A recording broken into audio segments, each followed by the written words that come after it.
तेज हवा की वजह से लूसी का बैलेंस बिगड़ जाता है और वो एक चट्टान से टकराकर नीचे गिर जाती है। कुछ देर बाद जब इसे होश आता है तो खुद को पहाड़ के नीचे पाती है। वहाँ इसे पानी मिल जाता है और वो प्यास बुझाती है। फिर इसे एक छोटी बच्ची दिखाई देती है। पहले तो वो लड़की डर जाती है, लेकिन बाद में लूसी को अपने कबीले के पास ले जाती है। कबीले में पहुंचते लूसी बेहोश हो जाती है। दूसरी तरफ दो आदमी जो डेविड के साथ आए थे बैन की गाड़ी देख लेते हैं। गाड़ी में कीमती सामान देखकर इनकी नीयत खराब हो जाती है और वो पैसे बनाने का प्लान बनाते हैं। लूसी कबीले वालों की मदद से दोबारा पहाड़ पर जाती है और जख्मी बैन को बचाकर वापस ले आती है। रात को बैन को होश आता है तो वो खुद को महफूज देकर हैरान रह जाता है। अब लूसी और बैन एक दूसरे के बहुत करीब आ चुके थे। अगली सुबह कबीले वाले इन दोनों का बहुत ख्याल रखते हैं, लेकिन इसी दौरान दो लालची आदमी वहां पहुंच जाते हैं और जानते थे कि लूसी और बैन इन्हें देखकर गाड़ी रोक लेंगे। वो दोनों इन्हें अपनी गाड़ी में बिठा लेते हैं, लेकिन असल हकीकत ये थी कि उन्होंने पहले ही डेविड को बेहोश करके गाड़ी की डिक्की में बंद कर रखा था। अब बैन और लूसी एक नई खतरनाक मुसीबत में फंसने वाले थे।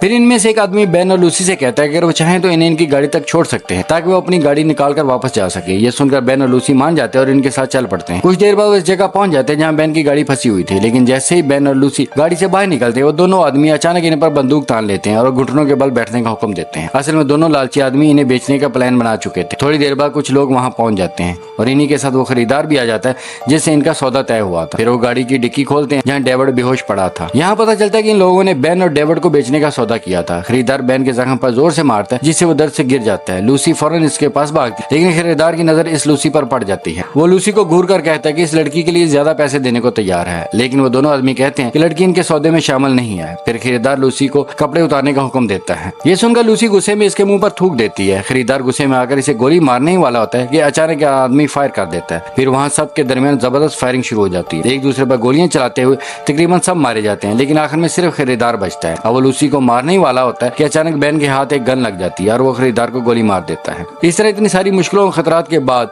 आखिर बैन, लूसी और डेविड तीनों बच जाते हैं, लेकिन अब बैन बहुत कमजोर हो चुका था। फिर वो इन्हें बताता है अगर गाड़ी के टायरों की हवा निकाल दी जाए तो गाड़ी आसानी से रेस से बाहर आ सकती है। ये सुनकर डेविड हैरान रह जाता है और पूछता है कि अगर तुम्हें ये पहले से मालूम था तो तुमने पहले ऐसा क्यों नहीं किया। तब बैन सच बताता है कि वो जानबूझकर इस सफर को लंबा करना चाहता था ताकि वो लूसी के साथ ज्यादा वक्त गुजार सके। आखिर में लूसी गाड़ी के टायरों की हवा निकालती है और फिर तीनों वहाँ से वापस रवाना हो जाते हैं। आखिर तक लूसी और डेविड और बैन ने मौत, धोखे और रेगिस्तान के हर खतरे का सामना किया, लेकिन सबसे बड़ा सवाल यही रहा, क्या मोहब्बत वाकई भरोसे से ज्यादा ताकतवर होती है। अगर इस फिल्म की कहानी ने आपको भी हैरान कर दिया तो वीडियो को लाइक करें, कमेंट्स में बताएं अगर आप लूसी की जगह होते तो किस पर भरोसा करते। और ऐसी जबरदस्त मूवी सीरीज के लिए चैनल को सब्सक्राइब करना मत भूलें।